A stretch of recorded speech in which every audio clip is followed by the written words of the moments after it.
ആ പരിപൂർണതയിൽ ലയിച്ച് മാറ്റി നിർത്തപ്പെട്ട ഒരു ജീവനാണെന്നും ആ ഒരു അതിമാനസ സ്വഭാവത്തിൽ കഴിഞ്ഞ വീഡിയോയിൽ ശ്രീ ഇങ്ങനെ പറയുകയുണ്ടായി, ബ്രഹ്മശ്രീ കരുണാകര ഗുരുവായിട്ട് മനുഷ്യരൂപത്തിൽ നമ്മളോടൊപ്പം ഉണ്ടായിരുന്ന നമ്മുടെ ഗുരു തന്നെയാണ്, ആ ഗുരുവിന്റെ ചൈതന്യമാണ് ഇപ്പോൾ നവജ്യോതി ശ്രീ കരുണാകര ഗുരു എന്ന പേരിൽ നാം അഭിസംബോധന ചെയ്യുന്നതും എല്ലാ കാലത്തേക്കും നമ്മുടെ ഗുരുവായിരിക്കുന്നതും നവജ്യോതി ശ്രീ കരുണാകര ഗുരു തന്നെയാണ്. എങ്ങനെ നമുക്കിത് മനസ്സിലാക്കിയെടുക്കാൻ പറ്റും? ഇപ്പോ നവജ്യോതിയായിട്ടിരിക്കുന്ന ആ പുതിയ പ്രകാശം, ആ സ്വരൂപമാണ്, ആ ഗുരു തന്നെയാണ് ഇപ്പോഴും നമ്മെ നയിക്കുന്നതെന്ന് പറയുമ്പോൾ, ഇപ്പോൾ നമ്മുടെ പഴയ അനുഭവമുള്ള ഒരുപാട് സീനിയർ സന്യാസിമാർക്കും അല്ലെങ്കിൽ പഴയ വിശ്വാസികളിൽ കുറച്ചു പേർക്കും ഒക്കെ ഇതെന്തുകൊണ്ടാണ് അവർക്ക് ഇതിനെ മാനിച്ചെടുക്കാൻ സാധിക്കാത്തത്? പ്രകൃതിയുടെ ആ സത്യാവസ്ഥ യൂണിവേഴ്സൽ ബ്രെയിനിലേക്ക് വരുമ്പോൾ, ആ സത്യാവസ്ഥ നേക്കഡായിട്ട് കാണുമ്പോൾ തല കട്ട് ചെയ്യുന്നു. അതിനുശേഷം ആനത്തല, ഒരു വലിയ ഇന്റലിജൻസ് ആനത്തല എടുത്തു വെക്കുന്നു. ഗണപതി എന്നൊക്കെ പറയുന്ന ആ ഒരു സങ്കല്പം ഇതാണ്. അപ്പൊ ഒരു വലിയ ഇന്റലിജൻസിലേക്ക് എന്ന് നമുക്ക് വ്യക്തമായി കഴിഞ്ഞു. അപ്പോ ഇനി എനിക്ക് അറിയേണ്ടത്, ഇപ്പോ നമ്മുടെ പരമ്പരയിൽ ഇത്രയും ഈ ഒരു വിശ്വാസത്തിൽ നമുക്ക് എങ്ങനെ ഈ ഗുരുമാർഗത്തിൽ മുന്നേറാം? അപ്പൊ നമ്മുടെ ഈ പരമ്പരയുടെ ഭാവിയിൽ ഇതിന്റെ ഒരു മുന്നോട്ടുള്ള ഒരു പോക്ക് എങ്ങനെ ആയിരിക്കും? അത് നമുക്ക് എങ്ങനെ ഇതിനെ ഗുരുവിനെ അല്ലെങ്കിൽ ദൈവത്തിനെ നേരിട്ട് പിടിച്ചോളാം എന്ന് പറയുന്ന ആൾക്കാർ അന്നും ഉണ്ടായിരുന്നു. ഇപ്പൊ തന്നെ നമ്മൾ ശ്രദ്ധിച്ചു കഴിഞ്ഞാൽ ആദ്യകാലത്ത് പ്രസന്നൻ, മഹേശൻ, പിന്നെ ജനസേവകൻ എന്നൊക്കെ പറയുന്ന സന്യാസിമാർ, അല്ലെങ്കിൽ പിൽക്കാലത്ത് അമല ജന്നിക്കൊക്കെ പല രീതിയിലുള്ള മിസ്റ്റേക്ക് വന്നതായിട്ടും അല്ലെങ്കിൽ ഗുരു എന്ന് പറയുന്നത്. അപ്പോൾ നമുക്ക് ആ ഒരു പ്രകാശത്തിന്റെ, ആ ഗുരുമാർഗത്തിന്റെ, ഒരു സത്യത്തിന്റെ വഴി തരുമ്പോൾ അതിനെ സ്വീകരിക്കാതിരിക്കുന്ന ഈ പൈശാചിക സ്വഭാവത്തിൽ എത്ര പേര് പ്രവർത്തിക്കുന്നുണ്ട്? അത് പഴയ സന്യാസിമാരിലാവട്ടെ, പുതിയ സന്യാസിമാരിലാവട്ടെ, വിശ്വാസ സ്വഭാവത്തിലാവട്ടെ, എത്ര പേര് പ്രവർത്തിക്കുന്നുണ്ടെന്നുള്ളത് നമുക്ക് പരസ്യമായിട്ട് കാര്യം. ഹനുമാന്റെ ഗുരു മനുഷ്യ ശരീരത്തിലിരിക്കുന്ന ശ്രീരാമനല്ല, ഹനുമാന്റെ ഗുരു പരമാത്മാവായ ശ്രീരാമനാണ്. അപ്പൊ പരമാത്മാവായ ശ്രീരാമന്റെ ഭക്തനായ ആ ശിഷ്യന് ഭൗതിക തലത്തിൽ ആ മനുഷ്യരൂപത്തിലിരിക്കുന്ന ഗുരുവിനേക്കാളും ശക്തിയുണ്ട് പ്രവർത്തിക്കാൻ. ഭൗതിക തലത്തിൽ പരമാത്മാവിന്റെ ഭക്തനായ ശിഷ്യന് പ്രവൃത്തി മണ്ഡലത്തിൽ അതിനേക്കാളും ശക്തിയുണ്ടെന്ന് ആ രാമായണ കഥയിൽ തന്നെ അത് തെളിയിക്കുന്നുണ്ട്.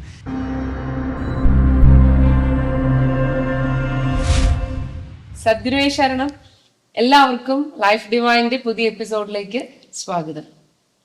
കഴിഞ്ഞ വീഡിയോയിൽ ശ്രീ ഇങ്ങനെ പറയുകയുണ്ടായി, ബ്രഹ്മശ്രീ കരുണാകര ഗുരുവായിട്ട് മനുഷ്യരൂപത്തിൽ നമ്മളോടൊപ്പം ഉണ്ടായിരുന്ന നമ്മുടെ ഗുരു തന്നെയാണ്, ആ ഗുരുവിന്റെ ചൈതന്യമാണ് ഇപ്പോൾ നവജ്യോതി ശ്രീ കരുണാകര ഗുരു എന്ന പേരിൽ നാം അഭിസംബോധന ചെയ്യുന്നതും എല്ലാ കാലത്തേക്കും നമ്മുടെ ഗുരുവായിരിക്കുന്നതും നവജ്യോതി ശ്രീ കരുണാകര ഗുരു തന്നെ ആയിരിക്കും എന്ന് ശ്രീ കഴിഞ്ഞ വീഡിയോയിൽ പറയുകയുണ്ടായി. അപ്പൊ ഇത് കേട്ടപ്പോ എന്തോ ഒരു സംശയം, പലർക്കും ഒരു ആശയക്കുഴപ്പം. കാരണം അതെന്താ ഇങ്ങനെ രണ്ട് രീതിയിൽ പറയുന്നത്?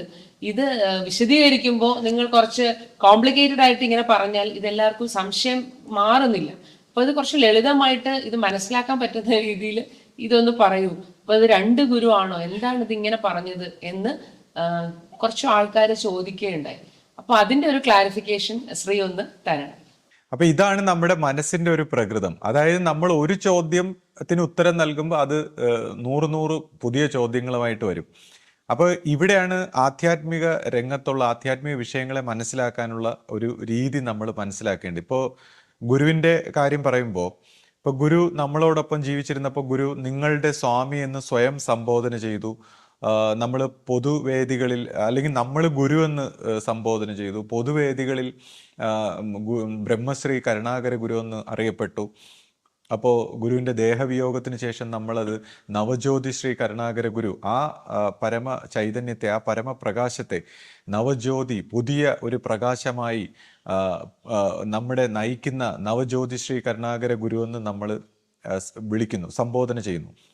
അപ്പോൾ ഈ പുതിയ പ്രകാശം, ഈ ചൈതന്യമാണ് നമ്മളെ എക്കാലവും നയിക്കാൻ, അതായത് നമ്മുടെ പരമ്പരയെ എക്കാലവും നയിക്കാൻ ഈ പ്രകാശ സ്വരൂപം ഉണ്ടാകും എന്നുള്ള ബ്രഹ്മത്തിൻ്റെ, ആ പരമമായ ദൈവത്തിൽ നിന്നുള്ളൊരു വാക്ക് നമ്മുടെ പരമ്പരയ്ക്ക് ലഭിച്ചിട്ടുണ്ട്. അപ്പം അതാത് കാലത്തുള്ള ഗുരുസ്വരൂപങ്ങളിലൂടെ എപ്പോഴും നയിക്കുന്നത് ഈ പരമ പ്രകാശമാണ്. അപ്പൊ അതിനെക്കുറിച്ച് പറയുന്നത്, ഗുരുവിന്റെ ഓരോ തപശക്തിക്കും കോടി പ്രകാശ സ്വരൂപങ്ങൾ, അല്ലെങ്കിൽ ഗുരുവിന്റെ ഓരോ ചിന്താധാരകൾക്കും സങ്കല്പങ്ങൾക്കും എല്ലാം വിവിധ ഊർജ തലങ്ങളിൽ, ആത്മീയമായ വിവിധ ഊർജ തലങ്ങളിൽ വിവിധ സ്വരൂപങ്ങളായിട്ട് എനർജി സ്വഭാവത്തിൽ അത് വർത്തിക്കുന്നു. അപ്പൊ ഇതെല്ലാം ഈ പരമ്പരയെ നയിക്കാൻ അല്ലെങ്കിൽ മനുഷ്യരാശിക്ക് അത് അത്രമാത്രം വെളിച്ചമായി അല്ലെങ്കിൽ പ്രകാശമായി നിലകൊള്ളുന്നു എന്നാണ് പറയുന്നത്. കൂടാതെ ഇപ്പോൾ ഗുരുവിനെ കുറിച്ച് പറയുമ്പോൾ ആശ നേരത്തെ ചോദിച്ചു, ഈ രണ്ടായിട്ട് കാണുന്നോ, അതായത് ഈ പേരിലൊക്കെ പറയുമ്പോൾ നമ്മൾ രണ്ടായിട്ട് കാണുന്നോ? അപ്പൊ അതിനെക്കുറിച്ച് സംസാരിക്കുമ്പോൾ നമ്മൾ ഒരു മനുഷ്യൻ എന്താണെന്നൊന്ന് മനസ്സിലാക്കണം. അപ്പം മനുഷ്യൻ എന്ന് പറയുമ്പോൾ നമ്മുടെ ശരീരത്തിന്റെ ലെവലിലൊരു മനസ്സ്, അതായത് നമ്മുടെ ആവശ്യങ്ങളും ബോഡി ലാംഗ്വേജ്, ബോഡിയുടെ തലത്തിലുള്ള ഒരു മൈൻഡ്, പിന്നെ നമ്മൾ മനസ്സെന്ന് പൊതുവെ പറയുന്ന ഒരു മനസ്സ്, ബുദ്ധിയും നമ്മുടെ അറിവുകളും അനുഭവങ്ങളും നമ്മുടെ ക്രിയേറ്റിവിറ്റിയും എല്ലാം കലർന്ന നമ്മുടെ വികസിച്ച ഒരു മനസ്സ്. പിന്നെ കുറച്ചുകൂടെ ഡെവലപ്പായിട്ട് വരുമ്പോൾ ഒരു യൂണിവേഴ്സൽ ആയിട്ടുള്ള ഒരു മനസ്സ്, അതായത് യൂണിവേഴ്സൽ ആയിട്ട് തന്നെ ഇതേപോലെ അതിനൊരു ബോഡി ലെവലിലുള്ള മൈൻഡ്, മനസ്സെന്ന് പറയുന്ന ഒരു തലം, പിന്നെ പ്യുവറായിട്ട് അവയർനെസ് എന്ന് പറയുന്ന തലം. അപ്പം അങ്ങനെ മനസ്സിന് തന്നെ പല തലങ്ങൾ. അതിനുശേഷം ഈ മനസ്സിനെ ഒരു വിറ്റ്നസ്സായി അല്ലെങ്കിൽ സാക്ഷിഭാവത്തിൽ ഒരു ആത്മസ്വരൂപം അല്ലെങ്കിൽ ഒരു ജീവൻ. അപ്പോൾ ഈ ജീവൻ ആ പരമാത്മാവിൻ്റെ കണം അല്ലെങ്കിൽ ആ പരമാത്മാവിൻ്റെ സ്വഭാവ ശുദ്ധിയുള്ള അതിൻ്റെ ഒരു അംശമായി പ്രവർത്തിക്കുന്നു, ആ ജീവൻ എന്ന് പറയുന്ന തലത്തിലുള്ള അറിവ്. അപ്പോൾ ഇത്രയും തലത്തിലുള്ള അറിവുകൾ ചേർന്ന് പ്രവർത്തിക്കുന്ന ഒരു അസ്തിത്വമാണ് ഒരു മനുഷ്യൻ. അപ്പോൾ ഇവിടെ തന്നെ ഇപ്പം സാധാരണ മനുഷ്യനിൽ ഈ ശരീര മനസ്സിൻ്റെ തലത്തിലേ ഡെവലപ്പായിട്ടുള്ളൂ. പിന്നെ മാക്സിമം ക്രിയേറ്റിവിറ്റിയൊക്കെ കുറച്ച് ഡെവലപ്പായിട്ടുള്ള ആൾക്കാർക്ക് കുറച്ച് മനസ്സെന്ന് പറയുന്ന തലങ്ങളും ഡെവലപ്പായിട്ടുണ്ട്. എന്നാൽ മെജോറിറ്റിക്ക് ഈ ശരീരമായിട്ടുള്ള തലത്തിലേ ഡെവലപ്പായിട്ടുള്ളൂ. മറ്റാരും അകത്തോട്ടുള്ള അല്ലെങ്കിൽ ഉയർന്ന തലങ്ങളിലേക്കൊന്നും ഡെവലപ്പായിട്ടില്ല. എന്നാൽ നമ്മുടെ ഗുരുവിനെ സംബന്ധിച്ചാണെങ്കിൽ ആ ജീവന്റെ തലത്തിൽ ഈ ജീവൻ ആ പരിപൂർണതയിൽ ലയിച്ച് മാറ്റി നിർത്തപ്പെട്ട ഒരു ജീവനാണെന്നും ആ ഒരു അതിമാനസ സ്വഭാവത്തിൽ നമ്മുടെ മനുഷ്യരാശിയുടെ ഒരു നന്മയ്ക്കായി, മനുഷ്യരാശിയെ സത്യത്തിന്റെ വെളിച്ചത്തിലേക്ക് നയിക്കാനായിട്ട് മാറ്റി നിർത്തപ്പെട്ട അല്ലെങ്കിൽ ആ രീതിയിൽ ആ ഉദ്യമത്തിലേക്ക് വന്ന ഒരു ജീവനാണെന്ന് അല്ലെങ്കിൽ അങ്ങനെ ഒരു സങ്കല്പമാണെന്ന് പറയുന്നു. അതുകൊണ്ട് തന്നെ ഈ ജീവനെ സംബന്ധിച്ച് ഈ മനസ്സിന്റെ എല്ലാ തലങ്ങളും ഉണർന്ന് ആത്മബോധത്തിൽ വികസിച്ച് ആത്മബോധത്തിൽ അവസാനം ഉണ്ടാകുന്ന എല്ലാ അനുഭവങ്ങളും സാക്ഷാത്കരിച്ച് പൂർണ്ണതയിൽ നിന്ന് നയിക്കുകയാണ്.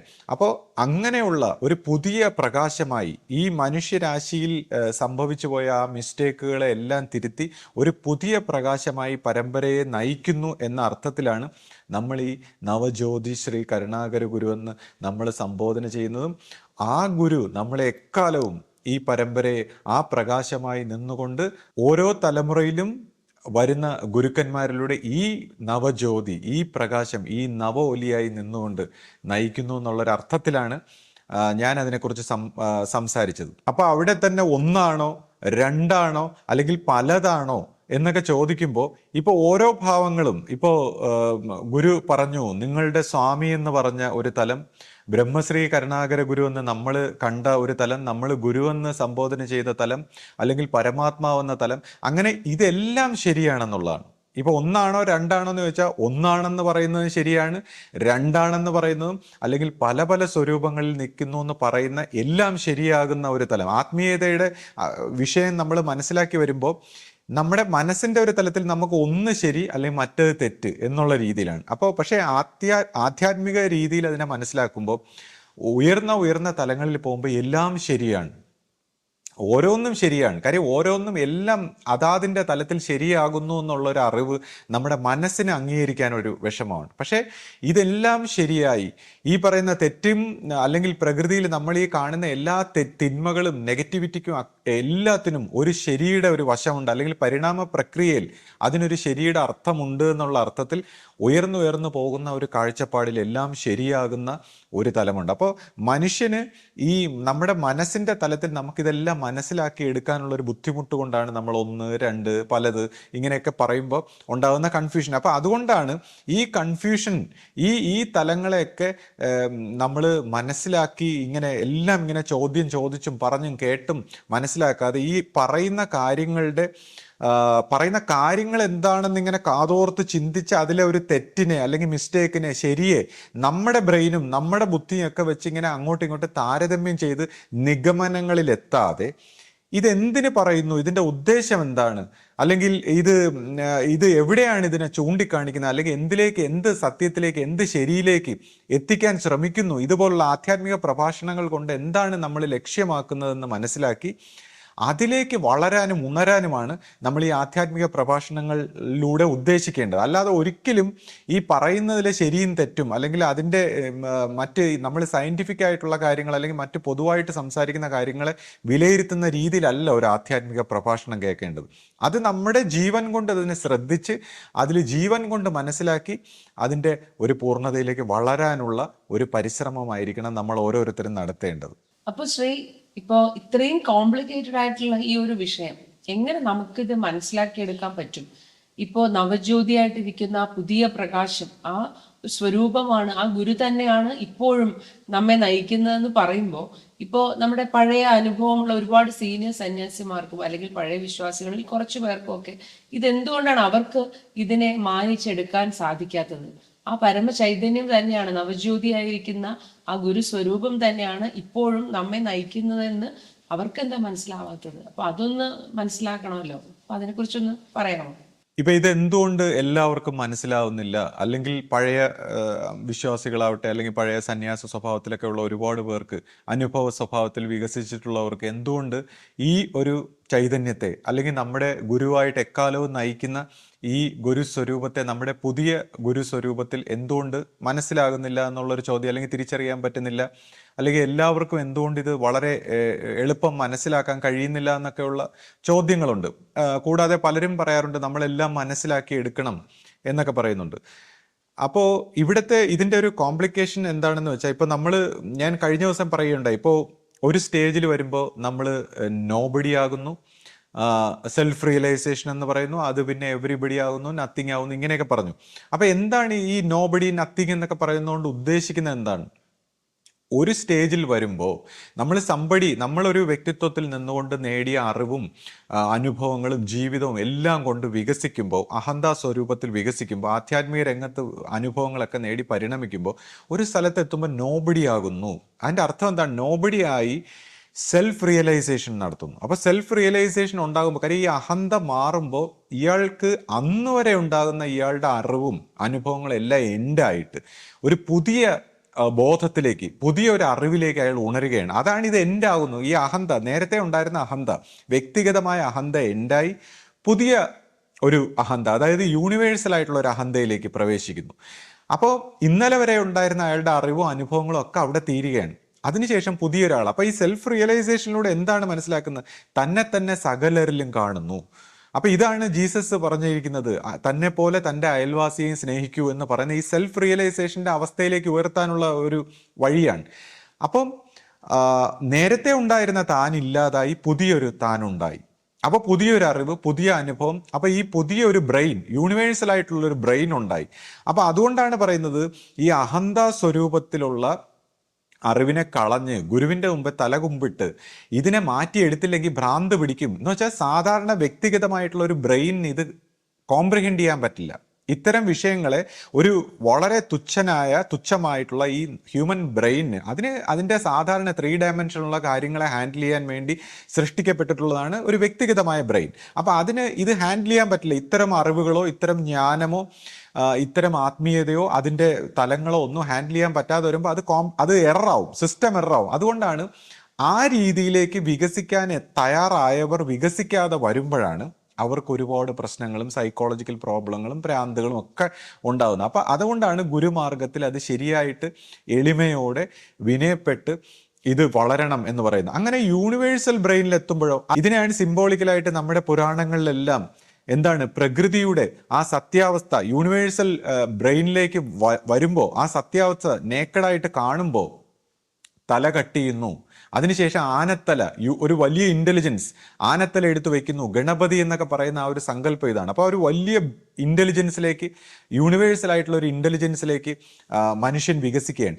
അതിനുശേഷം ആ ഒരു യൂണിവേഴ്സൽ ആയിട്ടുള്ള ഈ എല്ലാത്തിൻ്റെയും പൂർണ്ണതയിൽ എത്തുമ്പോൾ അതവിടെ ഫിനിഷ് ചെയ്യാണ്. ഒരു തലമാകുമ്പോൾ അത് ഫിനിഷ് ചെയ്താലേ അടുത്ത തലം, അതാണ് അത് നത്തിങ് ആവുന്നു. എല്ലാം എവറിത്തിങ് അതെല്ലാം നത്തിങ് ആവുമ്പോൾ ഓൾ ഓഫ് എ സഡൻ അടുത്ത ഒരു തലത്തിലേക്ക്, എവ്രിതിങ് എന്നും പറഞ്ഞ അടുത്ത ഒരു തലത്തിൽ. അപ്പൊ ഇതാണ് അഹം ബ്രഹ്മാസ്മി. അതായത് ഒരു ജീവാത്മാവിന് കൊടുക്കുന്ന ലാസ്റ്റ് അഹന്ത അല്ലെങ്കിൽ ലാസ്റ്റ് ടെസ്റ്റാണ്, അല്ലെങ്കിൽ അവസാനത്തെ ഒരു പരീക്ഷണമാണ് എവ്രിതിങ് ഈസ് യു എന്നുള്ള തിരിച്ചറിവ്, അഹം ബ്രഹ്മാസ്മി, എല്ലാത്തിലും തന്നിൽ നിന്ന് അന്യമായ ഒന്നുമില്ല, എല്ലാത്തിലും തന്നെ തന്നെ കാണുന്നു.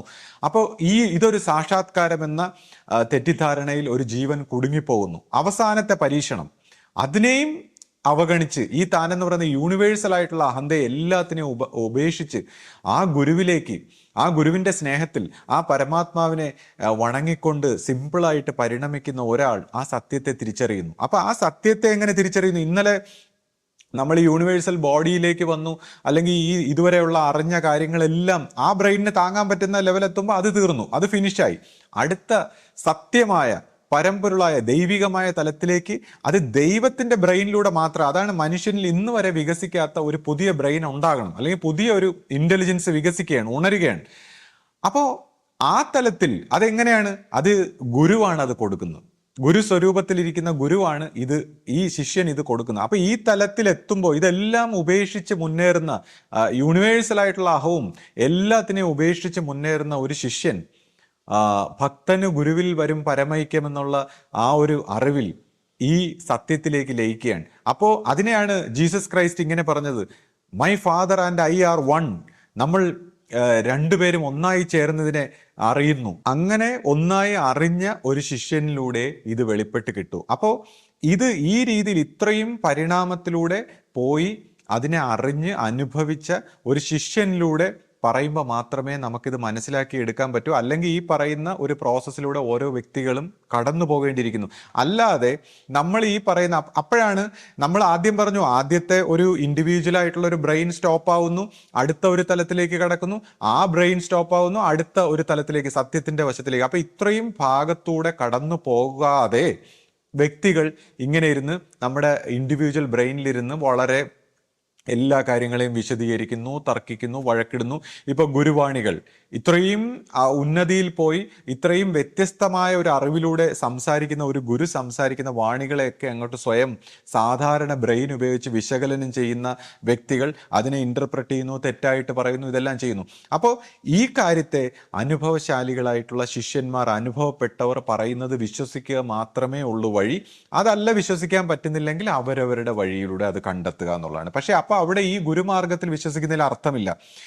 ഇപ്പോൾ പൊതുജനങ്ങളെ സംബന്ധിച്ച് ഇപ്പൊ ഈ ഒരു ഗുരുമാർഗത്തിന്റെ ഒരു ഭാഗത്ത് വിശ്വസിക്കാത്തവർക്ക് അവർക്ക് ചോദ്യം ചെയ്യാം, അവർക്ക് അവരുടെ ബുദ്ധി ഉപയോഗിക്കാം, മറ്റെല്ലാ കാര്യങ്ങളും ചെയ്യാം. പക്ഷെ ഒരു വേള ഈ ഒരു ഗുരുമാർഗത്തിന്റെ സത്യത്തിൽ വിശ്വസിച്ച് വന്നവരെ സംബന്ധിച്ച് പിന്നെ ഈ ഗുരുമാർഗത്തിനെ വിശ്വസിച്ചവർ എങ്ങനെയാണോ ഈ ഗുരുശിഷ്യ പരമ്പര മുന്നേറുന്നത് അതിനെയും വിശ്വസിക്കണം. കാര്യം ഈ ഗുരുവിനെ വിശ്വസിച്ചെങ്കിൽ ആ ഗുരുവിന്റെ പരമ്പരയും അതിൻ്റെ സത്യത്തെയും അതിൻ്റെ ധർമ്മത്തെയും അതിൻ്റെ പുരോഗമനത്തെയും അതിൻ്റെ ഭാവി കാര്യങ്ങളെ എല്ലാം വിശ്വസിക്കാനും അതിലൂടെ സമർപ്പിച്ചു പോകാനും തയ്യാറാകണം. അല്ലാതെ ഈ ഗുരുവിനെ ആദ്യ കാലങ്ങളിൽ അല്ലെങ്കിൽ ഗുരുവിൻ്റെ കുറച്ച് കാര്യങ്ങളിൽ വിശ്വസിച്ചിട്ട് സംശയിക്കുക എന്ന് പറയുന്നത് ഗുരുവിനെ വിശ്വസിക്കാത്തതിന് തുല്യമാണ്. പിന്നെ മറ്റ് ഭൗതികരായിട്ടുള്ള ഇപ്പം നമ്മളെപ്പോലുള്ള സാധാരണക്കാരുടെ പ്രവർത്തനങ്ങളെ വിശകലനം ചെയ്തുകൊണ്ട് സംശയിക്കുക, അല്ലെങ്കിൽ അവരവരുടെ ജീവിതത്തിലുള്ള പ്രശ്നങ്ങളെക്കുറിച്ച് അല്ലെങ്കിൽ മറ്റു പ്രോബ്ലങ്ങളെയൊക്കെ ഉന്നയിച്ചുകൊണ്ട് ഇതിനെ സംശയിക്കുക എന്ന് പറഞ്ഞാൽ ഈ മനസ്സിൻ്റെ തലങ്ങളെ വിശ്വസിച്ചിട്ട് ദൈവത്തെ സംശയിക്കുന്ന ഒരു തെറ്റവിടെ ഒളിഞ്ഞിരിപ്പുണ്ട്. അപ്പോൾ മനസ്സിൻ്റെ ഈ കാര്യങ്ങളെ, അതായത് നമ്മൾ ഇപ്പോൾ ഓരോ തലത്തിലും മനസ്സിനെ ഉപേക്ഷിച്ച് പുതിയ പുതിയ ജ്ഞാനങ്ങൾ സ്വീകരിക്കുക, അതാണ് ഈ പഴയ കാര്യങ്ങളെ കളയാനുള്ള ഒരു പ്രാപ്തി. അതാണ് ഈ ഫ്രീഡം ഫ്രം ദ നോൺ. അറിഞ്ഞതിൽ നിന്ന് മോചിച്ച് ഫ്രീ ആയി മുന്നോട്ട് വന്നാൽ മാത്രമേ ഈ കാര്യങ്ങൾ അറിയാൻ പറ്റൂ. അപ്പം നമ്മളിപ്പോൾ അഹന്ത എന്ന് പറയുമ്പോൾ പല രൂപത്തിലാണ്, ഇപ്പോൾ പല രീതിയിൽ ചിന്തിച്ച് പ്രവർത്തിച്ച് ബുദ്ധിപരമായിട്ട് എക്സ്പ്ലെയിൻ ചെയ്യുന്ന വ്യക്തികളെല്ലാം അവരവരെ അറിഞ്ഞതിനെ ഇങ്ങനെ മുറുകെ പിടിച്ചിട്ട് സംസാരിക്കുകയാണ്, അത് കളയാൻ വയ്യ. അപ്പൊ ആ തൻ്റെ അറിവിൽ നിന്നുകൊണ്ട് എല്ലാത്തിനെയും വിലയിരുത്താനും മനസ്സിലാക്കാനുമുള്ള ഒരു പരിശ്രമം, അത് ഒന്നിനെയും മനസ്സിലാക്കാൻ സമ്മതിക്കില്ല, അത് ഒരുപക്ഷെ ഭ്രാന്തിലേക്ക് നയിക്കും, എല്ലാത്തിനെയും തെറ്റിക്കാനുള്ള ഒരു പൈശാചിക പ്രവണതയിലേക്ക് നയിക്കും. തൻ്റെ ഈ പറയുന്ന എന്താണ്, ഈ പറയുന്ന പുരോഗമനത്തിലേക്ക് അല്ലെങ്കിൽ ഈ പറയുന്ന ഒരു പരിണാമത്തിലേക്ക് മുന്നേറാത്ത അവസ്ഥയിൽ ഈ ഗുരുവാകുന്ന, ഈ സത്യമാകുന്ന ആ സ്വരൂപം വളരെ സൈലൻ്റായിട്ട്, സ്നേഹമായിട്ട്, കരുണയായിട്ട് എല്ലാത്തിനെയും ക്ഷമിക്കുന്ന ഒരു ഭാവത്തിൽ ഇരിക്കുമ്പോൾ, അത് പ്രവർത്തിക്കാതിരിക്കുമ്പോൾ മറ്റ് പൈശാചിക സ്വരൂപങ്ങൾ സത്യം പറഞ്ഞാൽ ഇത്തരം വ്യക്തികളെ പ്രവർത്തിപ്പിക്കുകയാണ്. ഈ അന്തരീക്ഷത്തിൽ തന്നെ പല തലങ്ങളിലുള്ള പൈശാചിക സ്വരൂപങ്ങൾ ഇവരുടെയൊക്കെ മനസ്സിനെ പ്രവർത്തിപ്പിച്ച് സത്യം പറഞ്ഞാൽ ഈ നരകങ്ങളിലൂടെയും പ്രശ്നങ്ങളിലൂടെയും പ്രോബ്ലങ്ങളിലൂടെയും ഒക്കെ കടത്തിക്കൊണ്ടുപോയി അവസാനം തല കുമ്പിടേണ്ട ഒരവസ്ഥയിലേക്ക് വരുന്നു. ഈ സത്യത്തിന്റെ പാതയിൽ സഞ്ചരിക്കുന്നവരുടെ കാര്യമാണ് പറയുന്നത്. അപ്പോൾ ശരിയായ ഗുരുമാർഗത്തിൽ ശരിയായ രീതിയിൽ പരിണമിക്കാത്തവരെ സംബന്ധിച്ച് ഇത് വളരെ ബുദ്ധിമുട്ടുണ്ടാക്കുന്ന ചില കഷ്ടതകളിലൂടെയും ബുദ്ധിമുട്ടുകളിലൂടെയും പൈശാചിക പ്രവർത്തനങ്ങളിലൂടെയൊക്കെ കടന്നു പോകേണ്ട ഒരു ദുരവസ്ഥയും ഉണ്ടാകുന്നുണ്ട്. അപ്പോൾ ഇതിൻ്റെ ശരിയായ ആ സ്നേഹത്തിൽ, ഭക്തിയിൽ, ആ ഗുരു വിശ്വാസത്തിൽ, ആ സമർപ്പണത്തിൽ നമ്മളിതിനെ ജീവിച്ച് മനസ്സിലാക്കി അനുഭവിച്ച് വളർന്നുകൊള്ളണം. അത് അവനവൻ്റെ ഉത്തരവാദിത്തമാണ്. അതിൽ നിന്ന് ഒളിച്ചോടിയിട്ട് എന്ത് ന്യായം പറഞ്ഞാലും, എന്ത് ബുദ്ധി ചെലുത്തിയാലും, എന്തറിവുണ്ടെന്ന് പറഞ്ഞാലും ഒന്നും അത് അവസാനം തന്നെ സത്യത്തിലേക്ക് നയിക്കുന്നില്ല. അത് തൻ്റെ ജീവിതത്തെ നശിപ്പിക്കാൻ മാത്രമേ സഹായിക്കുകയുള്ളൂ എന്നുള്ളൊരു കാര്യം നമ്മൾ ഓരോരുത്തരും വ്യക്തമായി മനസ്സിലാക്കിയിരിക്കണം. അപ്പോൾ ഇപ്പൊ ശ്രീ പറഞ്ഞതിൽ നിന്ന് നമുക്ക് ഈ ശരി തെറ്റുകളെ വേർതിരിച്ചറിയാനുള്ള നമ്മുടെ ഈ ബുദ്ധിയുടെ പരിമിതിയെക്കുറിച്ച് നമുക്ക് വളരെ വ്യക്തമായിട്ട് മനസ്സിലായി. എന്നാൽ സ്നേഹിച്ച് വിശ്വസിച്ച് ഒരു ഭക്തിയോടുകൂടി ഇതിൽ മുന്നേറാൻ കഴിയും എന്ന് നമുക്ക് വ്യക്തമായി കഴിഞ്ഞു. അപ്പോ ഇനി എനിക്ക് അറിയേണ്ടത്, ഇപ്പോ നമ്മുടെ പരമ്പരയിൽ ഇത്രയും ഈ ഒരു വിശ്വാസത്തിൽ നമുക്ക് എങ്ങനെ ഈ ഗുരുമാർഗത്തിൽ മുന്നേറാം? അപ്പൊ നമ്മുടെ ഈ പരമ്പരയുടെ ഭാവിയിൽ ഇതിന്റെ ഒരു മുന്നോട്ടുള്ള ഒരു പോക്ക് എങ്ങനെ ആയിരിക്കും? അത് നമുക്ക് എങ്ങനെ ഇതിനെ സ്വീകരിച്ച് വിശ്വസിച്ചത് മുന്നേറാൻ കഴിയും? ഈ ഒരു കാര്യം ഒന്ന് വ്യക്തമായിട്ട് പറഞ്ഞാൽ കൊള്ളാം. മനുഷ്യ മനസ്സിന് ഇതുപോലുള്ള കാര്യങ്ങൾ മനസ്സിലാക്കുന്നതിലുള്ള ഒരു പരിമിതിയെ കുറിച്ച് നമ്മളിപ്പോൾ ഡിസ്കസ് ചെയ്യുകയുണ്ടായി. അപ്പം നമ്മളെ സംബന്ധിച്ച് നമ്മളിത് എക്കാലവും ഈ പരമ്പരയിൽ ആ ഒരു സത്യത്തിന്റെ വെളിച്ചം അല്ലെങ്കിൽ ആ ഒരു ഗുരുസ്ഥാനം ഉണ്ടാകുമെന്നുള്ള ആ ദൈവത്തിന്റെ വാക്ക്, ദൈവനിശ്ചയപ്രകാരം നമുക്ക് കിട്ടിയിട്ടുള്ള ഒരു വാക്ക്, അതിലുള്ളൊരു വിശ്വാസം കൂടാതെ ഇപ്പോൾ നമ്മുടെ ഒരു പരമ്പരയെക്കുറിച്ച് ശ്രദ്ധിക്കുമ്പോൾ നമ്മൾ ബ്രഹ്മശ്രീ കരുണാകര ഗുരു എന്ന സ്വഭാവത്തിൽ നമ്മൾ കണ്ട നമ്മുടെ ആ ഗുരു സ്വഭാവത്തിൽ തുടങ്ങി വെച്ച കാര്യം അതൊരു തുടക്കം മാത്രമായിരുന്നു. അത് ഗുരു തന്നെ എപ്പോഴും സംസാരിച്ചിട്ടുണ്ട്, ഇനി ഈ പരമ്പരയിൽ ബാക്കി കാര്യങ്ങൾ അറിയിക്കും. അപ്പോൾ ആ നവജ്യോതിയായിരിക്കുന്ന ആ പ്രകാശത്തിൻ്റെ ഒരു തുടക്കം നമ്മുടെ ഗുരുവിലൂടെ സംഭവിച്ചു. ആ പ്രകാശത്തിൻ്റെ ഒരു യാത്ര, ജൈത്രയാത്ര തുടങ്ങിയിട്ടേ ഉള്ളൂ. അപ്പൊ അതിനി ഈ വരുന്ന അടുത്ത ഗുരുക്കന്മാരിലൂടെ, ഈ തലമുറകളിലൂടെ വരുന്ന ഗുരുക്കന്മാരിലൂടെ ഈ പ്രകാശത്തിന്റെ സത്യം ആ മനുഷ്യരാശിയിലേക്ക് അത് അറിയിക്കാൻ ആഗ്രഹിച്ച വെളിച്ചം, അല്ലെങ്കിൽ മനുഷ്യരാശിയെ പരിവർത്തനപ്പെടുത്തി അതിൻ്റെ എല്ലാ തെറ്റുകളിൽ നിന്നും, പഴയ ചുറ്റുപാടുകളിൽ നിന്നും, പഴയ ധർമ്മങ്ങളിൽ നിന്നും എല്ലാം തിരുത്തി അതിനെ അതിൻ്റെ സത്യത്തിലേക്ക് നയിക്കുന്ന ഒരു പ്രക്രിയയാണ്, അല്ലെങ്കിൽ ഒരു പ്രക്രിയയിലൂടെയാണ് നമ്മുടെ ഈ ഒരു ഗുരുമാർഗം സഞ്ചരിച്ചുകൊണ്ടിരിക്കുന്നത്. അതിൽ തന്നെ ഇപ്പോൾ സെക്കൻഡ് ഗുരുവിൻ്റെ ഒരു കാലഘട്ടം എത്തിയപ്പോൾ തന്നെ കുറച്ച് പേർ ഈ ആദി ഗുരുവിൻ്റെ കാര്യവും പറഞ്ഞ് സംശയിക്കുന്നതൊക്കെ നമ്മൾ കാണുന്നുണ്ട്. അപ്പോൾ നമ്മളിത് നോക്കിക്കഴിഞ്ഞാൽ ഇത് നമ്മുടെ ആദി ഗുരുവിൻ്റെ കാലഘട്ടത്തിൽ തന്നെ ശ്രദ്ധിച്ചു കഴിഞ്ഞാൽ കുറേ ആൾക്കാരുണ്ട്, കുറേ ശിഷ്യന്മാരുണ്ട്. ശ്രദ്ധിച്ചു കഴിഞ്ഞാൽ ബ്രഹ്മത്തിനെ നമ്മൾ നേരിട്ട് പ്രാർത്ഥിച്ചോളാം എന്നൊക്കെ പറയുന്ന, നമ്മൾ ദൈവത്തെ നേരിട്ട് പിടിച്ചോളാം എന്ന് പറഞ്ഞാൽ മനുഷ്യരൂപത്തിലുള്ള ഗുരുവിനെ അനുസരിക്കാനുള്ള, അല്ലെങ്കിൽ ഗുരുവിൻ്റെ ആ കർമ്മഗതി പൊട്ടിക്കാനുള്ള പരിശ്രമങ്ങളെയും, അല്ലെങ്കിൽ ഈ അഹന്ത സ്വഭാവത്തിൽ ഉണ്ടാകുന്ന പരീക്ഷണങ്ങളെ അതിവർത്തിക്കാനുള്ള ഒരു വിഷമത്തിലൂടെയൊക്കെ കടന്നു പോകുമ്പോൾ ഗുരുവിനെ അല്ലെങ്കിൽ ദൈവത്തിനെ നേരിട്ട് പിടിച്ചോളാം എന്ന് പറയുന്ന ആൾക്കാർ അന്നും ഉണ്ടായിരുന്നു. ഇപ്പൊ തന്നെ നമ്മൾ ശ്രദ്ധിച്ചു കഴിഞ്ഞാൽ ആദ്യകാലത്ത് പ്രസന്നൻ, മഹേശൻ, പിന്നെ ജനസേവകൻ എന്നൊക്കെ പറയുന്ന സന്യാസിമാർ, അല്ലെങ്കിൽ പിൽക്കാലത്ത് അമലാജന്യക്കൊക്കെ പല രീതിയിലുള്ള മിസ്റ്റേക്ക് വന്നതായിട്ടും, അല്ലെങ്കിൽ ഈ ഗുരുമാർഗത്തിൽ നിന്ന് വ്യതിചലിച്ചതായിട്ടും ഒക്കെ നമ്മൾ കണ്ടിട്ടുണ്ട്. നമ്മൾ തന്നെ നമ്മുടെ ആദി ഗുരുവിൻ്റെ കാലഘട്ടത്തിൽ തന്നെ എത്ര പേര് ഇതിനെ മനസ്സിലാക്കാതെ അവരവരുടെ രീതിയിൽ പൊക്കോളാം എന്നുള്ള രീതിയിൽ പോയിട്ടുള്ളത് നമ്മൾ കണ്ടിട്ടുണ്ട്. പിന്നെ കൂടാതെ ഗുരുവിനോടൊപ്പം നിന്നവരിൽ തന്നെ എത്ര പേര് ഗുരുവേ അത് ശരിയാവില്ല, അങ്ങനെ ശരിയാവില്ല, ഇങ്ങനെ ശരിയാവില്ല എന്നൊക്കെ പറഞ്ഞ് നിൽക്കുമ്പോഴും ഒരു പരമ്പരയെ, ഒരു സംഘടനയെ, ഒരു സമൂഹത്തെ ഒരുമിപ്പിച്ച് കൊണ്ടുപോകാനായിട്ട് ഗുരു എപ്പോഴും വിട്ടുവീഴ്ച സ്വഭാവത്തിലാണ് അന്നും പ്രവർത്തിച്ചിട്ടുള്ളത്.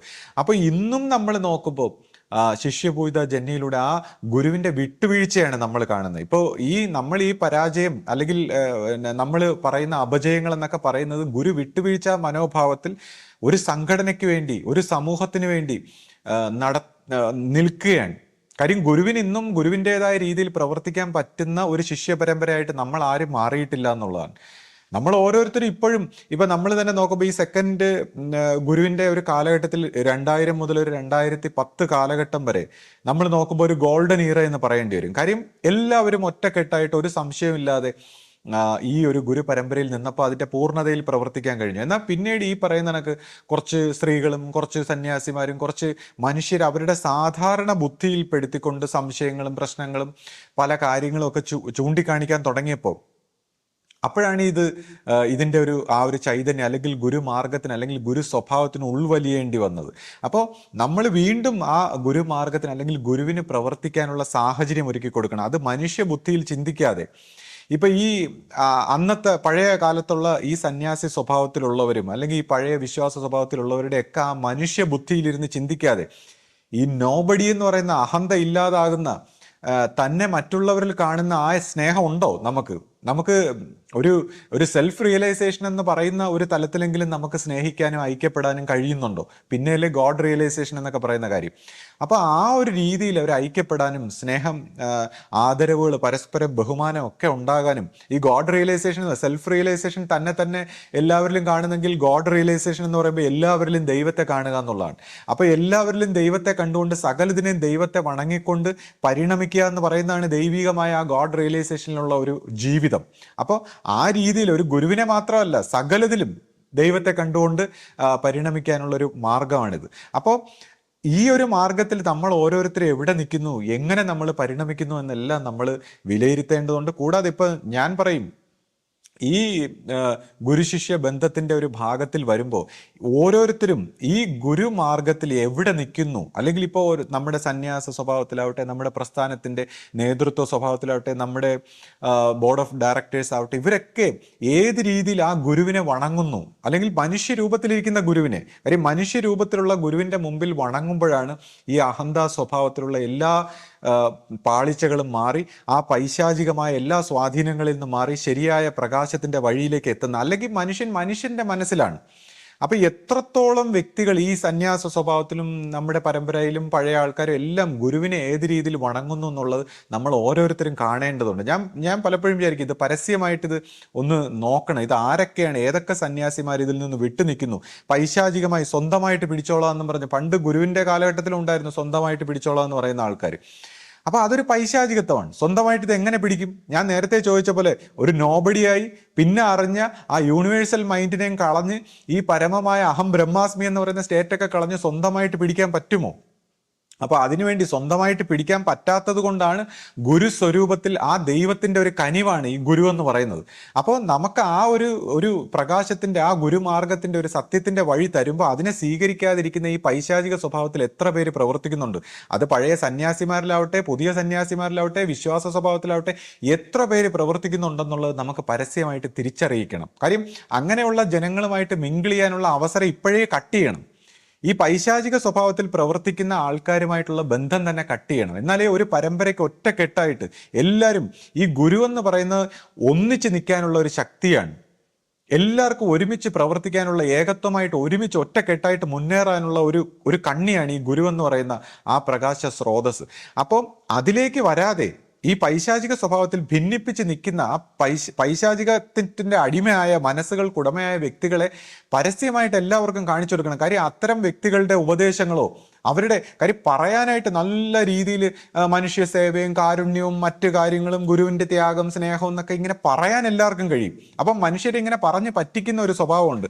അങ്ങനെ പറഞ്ഞ് പറ്റിക്കുന്നവർക്ക് എല്ലാ ആക്സസും, പൊതുജനങ്ങളുമായിട്ട് സംസാരിക്കാനും ഇടപഴകാനും ഒക്കെ ഉള്ള ആക്സസ് കൊടുക്കുന്നതുകൊണ്ടാണ് ഈ പരമ്പരയിൽ ഈ പൈശാചികത്വം നിറയുന്നത്.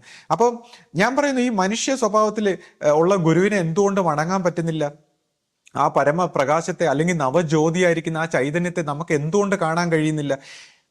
അവിടെയാണ് നമ്മൾ ഈ ഹനുമാൻ, ഭക്ത ശിരോമണിയായ ഹനുമാന്റെ ഒരു ജീവിതം നമ്മൾ എടുത്തു നോക്കണം. അതായത് ഹനുമാനെ കുറിച്ച് പറയുമ്പോൾ ഹനുമാനെ ആർക്കും തോൽപ്പിക്കാൻ കഴിയില്ല എന്നാണ് പറയുന്നത്. ഹനുമാനെ എന്തിന്? സാക്ഷാൽ ശ്രീരാമന് പോലും ഹനുമാനെ തോൽപ്പിക്കാൻ കഴിയുന്നില്ല. എന്തുകൊണ്ടാണ്?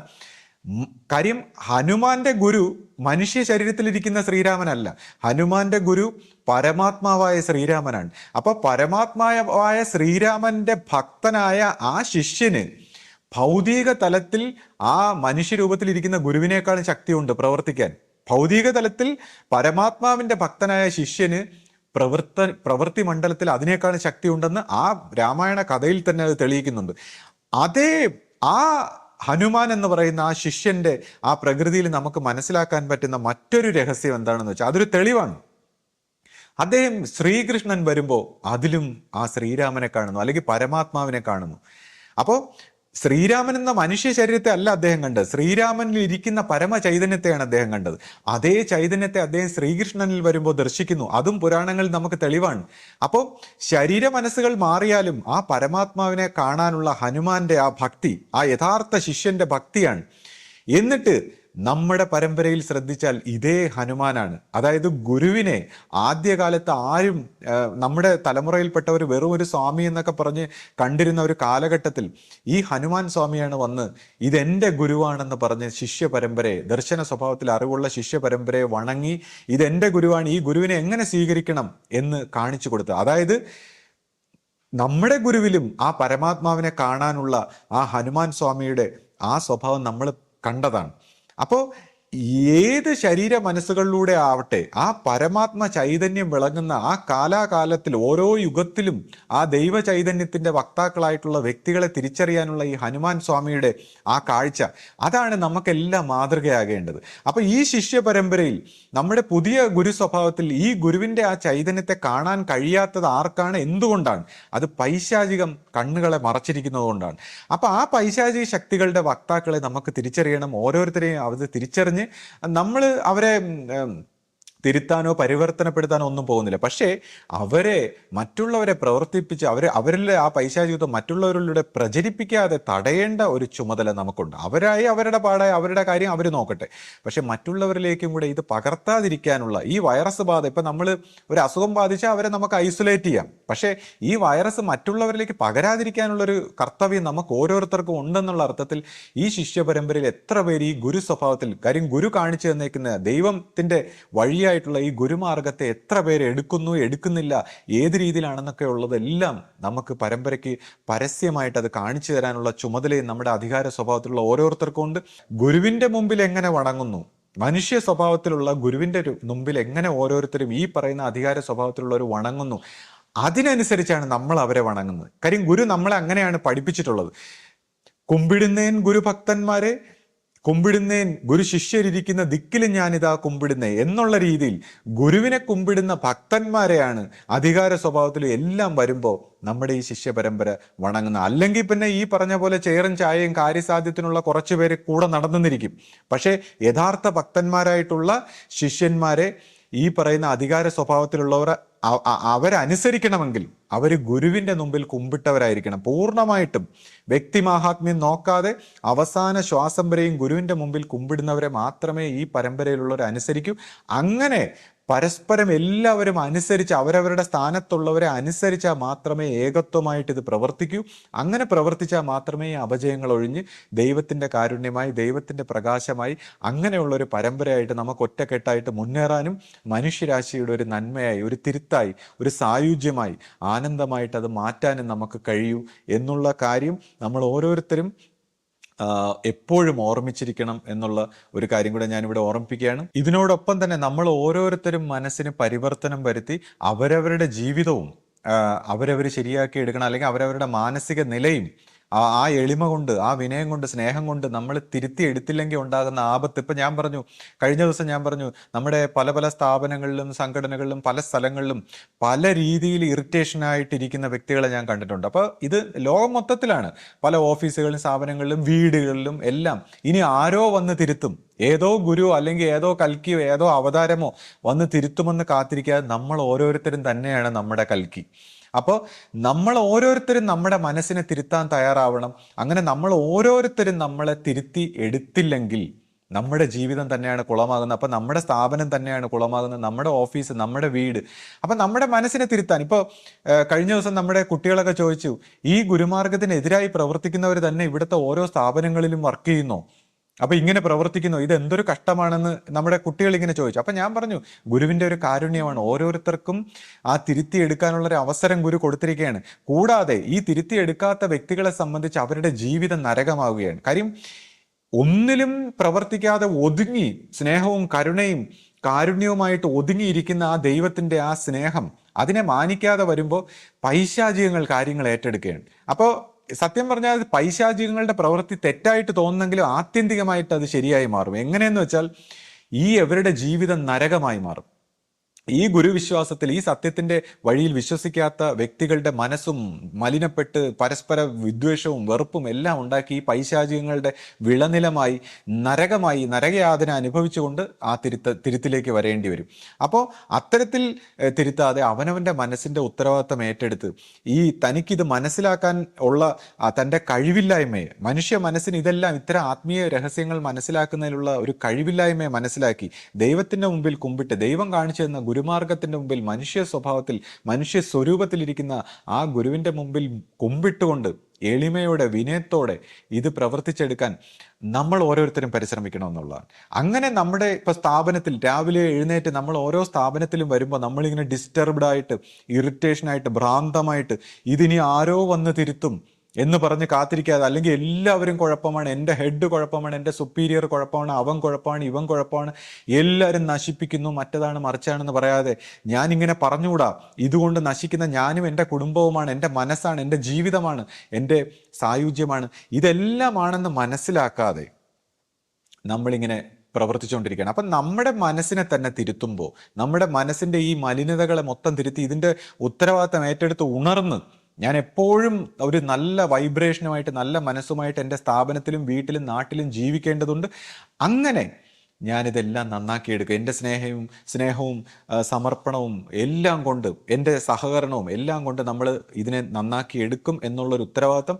കൂടാതെ അഹന്താ സ്വഭാവത്തിൽ വികസിക്കുമ്പോൾ ഈ പറയുന്ന എല്ലാം ശത്രുക്കളെ പോലെ തോന്നും, എല്ലാവരും ശത്രുക്കളെ പോലെ തോന്നും. ശരിയാണ്, വികസിക്കുന്നതിൻ്റെ ഭാഗമായിട്ട് തന്നെയാണ്. അപ്പോഴാണ് നമ്മളത് എളിമയായിട്ട് അതിനെ കളഞ്ഞ് സ്നേഹത്തോടെ വീണ്ടും വീണ്ടും സഹകരിക്കുക. അല്ലെങ്കിൽ ഇത് സൈക്കോളജിക്കൽ എല്ലാവരും ശത്രുക്കളാണെന്ന് തോന്നുന്ന ഒരു ഭ്രാന്തമായ അവസ്ഥയിലേക്ക് പോയി വളരെയധികം കഷ്ടപ്പെടുന്നതാണ്.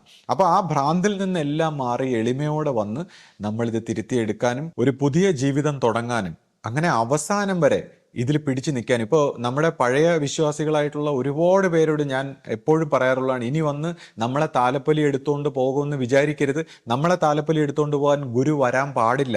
നമ്മൾ ഗുരുവിനെ മനസ്സിലാക്കിയവരാണെങ്കിൽ നമ്മുടെ ഈ ജീവിത ചക്രം പൂർത്തിയാകുന്നത് വരെ നമ്മുടെ ഈ ശരീര മനസ്സുകൾ കൊണ്ട് ഗുരുവിൽ പിടിച്ചു നിന്നാൽ നമ്മുടെ ജീവനെ ആരും കൂടെ വരാൻ ആരുമില്ലാത്തപ്പോൾ ആ വരുന്ന ഏക സത്യമെന്ന രീതിയിൽ ഗുരു വന്ന് നമ്മുടെ ജീവനെ എടുത്തുകൊണ്ട് പോകണമെങ്കിൽ നമ്മൾ മനുഷ്യ ശരീരത്തിൽ ഇവിടെ ഇരിക്കുമ്പോൾ ഗുരുവിനെ നമ്മുടെ ശരീര മനസ്സുകൊണ്ട് അവസാനം വരെ മുറുകെ പിടിക്കാനുള്ള ഒരു മനസ്സ് നമുക്കുണ്ടാവണം. അപ്പോൾ പഴയ വിശ്വാസികൾ വന്ന് ഗുരു ഇനി വീണ്ടും പണ്ട് ആദ്യകാലത്ത് തുടക്കത്തിൽ പിടിക്കുന്ന പോലെ, സ്നേഹിക്കുന്ന പോലെ ഗുരു വന്ന് പിടിക്കുമെന്നും പറഞ്ഞിരിക്കാതെ, അല്ലെങ്കിൽ താലപ്പൊലി എടുക്കും, ആശ്രമത്തിലുള്ളവരെല്ലാം വന്ന് പണ്ടത്തെ പോലെ VIP ട്രീറ്റ്മെൻ്റ് ഒക്കെ തരും എന്നും പറഞ്ഞ് കാത്തിരിക്കാതെ ഗുരുവിനെ വന്ന് ലൈൻ നിന്ന് കഷ്ടപ്പെട്ട് ക്യൂ നിന്ന് ത്യാഗപ്പെട്ടൊക്കെ ഇത്രയും പരമമായ ആ സത്യത്തിൻ്റെ മുമ്പിൽ വണങ്ങാനുള്ളൊരു എളിമ നമ്മൾ പഴയ ആൾക്കാരെല്ലാം കാണിക്കുമ്പോൾ ആ നിമിഷം തന്നെ നമ്മുടെ മനസ്സിലെ എല്ലാ ഭാരവും മാറി നമുക്ക് ശാന്തിയും സമാധാനവും വരുന്നു.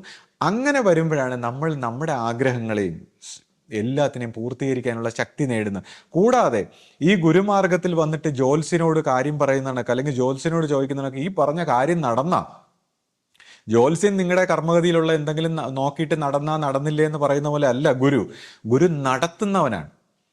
പുതിയ കാര്യം, ഇന്നലെ വരെ ഇല്ലാത്ത, നമ്മുടെ കർമ്മഗതിയിൽ ഇല്ലാത്ത പുതിയ കാര്യം നടത്തുന്നവനാണ് ഗുരു. അത് നടത്തണമെങ്കിൽ, അങ്ങനെ നടക്കണമെങ്കിൽ അവിടെ നമ്മുടെ വിശ്വാസത്തോടു കൂടിയുള്ള നമ്മുടെ പ്രവർത്തനവും കൂടി വേണം. ഗുരു അത് നടത്തണമെങ്കിൽ, പുതിയൊരു കാര്യം, അപ്പോൾ ഗുരുവിൻ്റെ വാക്ക് നടപ്പാക്കണമെങ്കിൽ നമ്മളും കൂടി ഇറങ്ങി പ്രവർത്തിക്കണം എന്നുള്ളതാണ്. അപ്പോൾ ആ ഗുരുവിൻ്റെ വാക്ക് നടപ്പാക്കാൻ നമ്മളും കൂടി പ്രവർത്തിച്ച് കഴിയുമ്പോൾ അത് ഗുരുമാർഗത്തിൽ ശരിയായ പാതയിൽ പുതിയ ജീവിതങ്ങളായി പരിണമിക്കും. അല്ലാതെ ഇങ്ങനെ ഓരോ വാക്ക് നടന്നോ മറ്റേത് നടന്നോ എന്ന് നോക്കിക്കൊണ്ടിരുന്നിട്ട് ജ്യോത്സ്യൻ്റെ വാക്ക്, പ്രവാചകന്റെ വാക്ക്, അല്ലെങ്കിൽ സിദ്ധിമാർഗത്തിലുള്ള അത്ഭുതങ്ങളുടെ രീതിയിലൊന്നും അല്ല ഗുരുക്കന്മാർ. ഒരു സിദ്ധിവിശേഷങ്ങളും ഇല്ലാത്ത, മനസ്സിൻ്റെ ഇത്രയും തലങ്ങളിലുള്ള ഇല്യൂഷനായിട്ടുള്ള സിദ്ധിവിശേഷങ്ങളില്ലാത്ത ദൈവത്തിൻ്റെ സ്നേഹമായ സത്യത്തിൻ്റെ ആ വഴി, അത് വ്യത്യസ്തമായ വഴിയാണ്. അതിൻ്റെ വാക്ക് നമ്മൾ നടപ്പാക്കുകയാണ്. നമ്മൾ നടപ്പാക്കിക്കൊണ്ടാണ് അത് അനുഭവമായി തെളിയിച്ചെടുക്കേണ്ടത്. അപ്പോൾ ഇത്തരം കാര്യങ്ങളെല്ലാം നമ്മൾ ഓരോരുത്തരും മനസ്സിലാക്കി നമ്മളെ കൊണ്ട് കഴിയുന്ന രീതിയിൽ ഒരു പുതിയ ജീവിതം ഓരോ ദിവസവും ജീവിച്ചുകൊണ്ട് നമുക്കതിലേക്ക് മുന്നേറാം. അവസാനം വരെയും ആ സത്യത്തിൽ പിടിച്ചു നിന്ന് നമുക്ക് ആ പരമ ചൈതന്യത്തിലേക്ക് സഞ്ചരിക്കാം. സദ്ഗുരുവേ ശരണം. സദ്ഗുരുവേ ശരണം.